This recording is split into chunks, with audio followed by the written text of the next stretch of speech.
Welcome to Double D Do Business. Get ready for our quick dLog packed with insights and inspiration. Think, reflect, and join the conversation. Double D, your thought and positive agitation guides. Let's go. Avoidance. In a recent therapy session that I had, and yes, as a coach, I have a therapist. It's very important. Everybody needs someone to talk to and also work things through. We discussed avoidance and disappointment and how these translate to me in cyclical ways and things that have happened to all of us. Avoidance for me is just not leaning in at that moment. It's being scared, it's being worried, it's making up stories about somebody else's responses and reactions. It's not dealing with self, it's being worried or concerned and having my ego bruised, it's being embarrassed.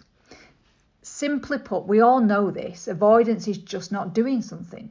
And you could say it's procrastination, but I think it's more for me. Reality is avoidance is such a personal thing to every single one of us.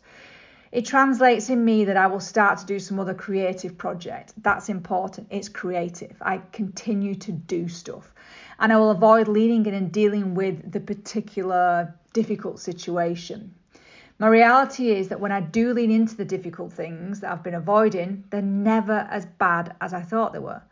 Brené Brown talks about the monster in the closet, and I think there is something so amazing in our ability as humans, which is incredible, that the way we make up our own stories, having our own beliefs set by other people's external metrics, society weighing down us with all the social constructs that it chucks at us every day, and also just being in that place, that feeling. Avoidance is only us putting something off by embellishing the story that doesn't actually exist. So for me to deal with avoidance, I have to build myself up to it. I have to understand, why am I avoiding that thing right now? What is it that I'm scared or worried about or fearful of or reticent about? And how do I lean into that moment now? It's about doing in that moment of avoidance and having tools, techniques and things that you can use. So there's things like the 5, 4, 3, 2, 1 countdown by Mel Robbins. It's the Eat the Frog, my own triple technique that I actually created for myself. I have to accept the moment, acknowledge it, and then take action. These work because they're so super simple. Techniques work when they're simple. I also make sure I consider the options. And for me, it's asking myself, what if I did this and what if I didn't do this?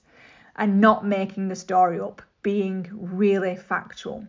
I know that every time I avoid something, I actually feel worse. When I don't avoid something and lean in, even if it goes completely wrong, I definitely do not feel worse. I feel I've actually done something. So for me, avoidance is asking myself why. Ask yourself, what is it that you're avoiding? Not surface stuff, go deeper. How you can do it now and how you will in that moment, and what if you didn't do it? We all avoid things. Life is about balance, and as with most things, we've just got to trust ourselves that when you choose to avoid something, you know your real reasons why. Thank you for tuning into Double D and our dLog. Remember to think, reflect and share your thoughts with us too. Thanks for joining us on our quick dLog journey. Until next time.